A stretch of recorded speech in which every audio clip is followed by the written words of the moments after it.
And an act of terror like the ones we saw on September 11th looked very different through the eyes of a 17-year-old. And that's exactly how old Dan Berschinski was the day terrorists slammed airplanes into the World Trade Center and the Pentagon.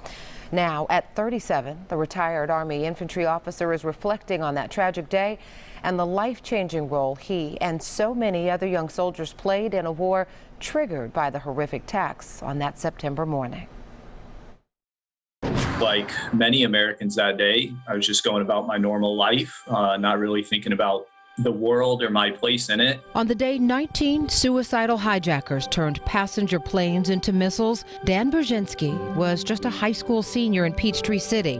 He had already decided to apply to West Point, but the terrorist attacks in New York, D.C., and Pennsylvania and the deaths of 2,977 innocent men, women, and children solidified his commitment to serve.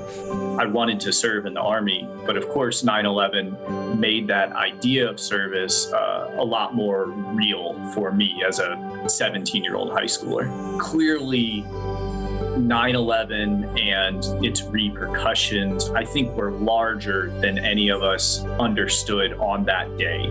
In the summer of 2009, Captain Berschinski was deployed to Afghanistan, admittedly surprised that he was headed into a war triggered by an act of terror 8 years earlier. A few weeks after deployment, an improvised explosive device changed every aspect of life for the 25-year-old soldier. On August 18th, 2009, I was severely wounded.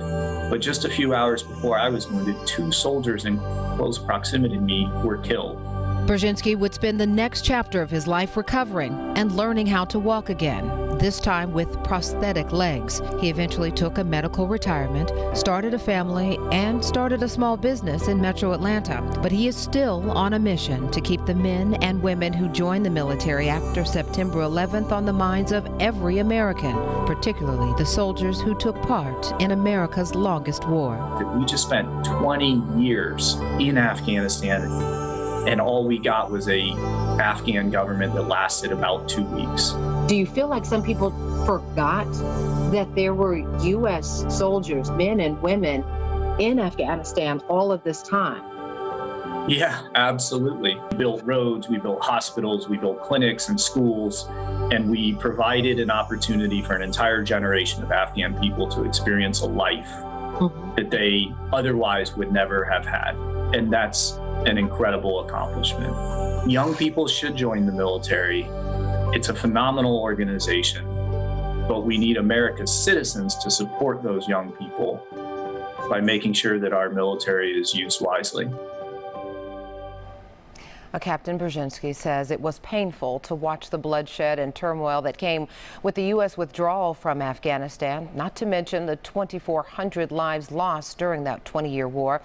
He says he wants Congress and the American public to pay closer attention to the work and sacrifices American service members are asked to make in defense of democracy.